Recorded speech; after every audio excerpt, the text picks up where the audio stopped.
In this video, I'll show you how to unfreeze your Wise card. Step 1. Log into your Wise account. Open the Wise app or go to wise.com and sign in securely with your account credentials. I'll leave a link to wise.com in the description down below. Step 2. Navigate to the Cards section. Go to the Cards tab to view all your Wise cards. Step 3. Select the frozen card.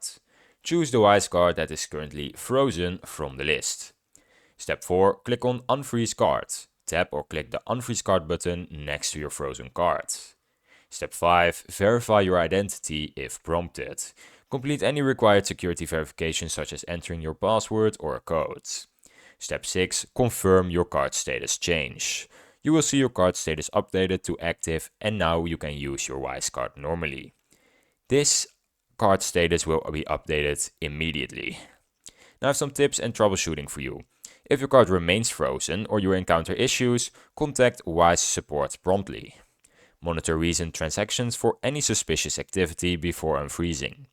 Set up notifications in the Wise app to stay updated on your card status. And that's how you unfreeze your Wise card.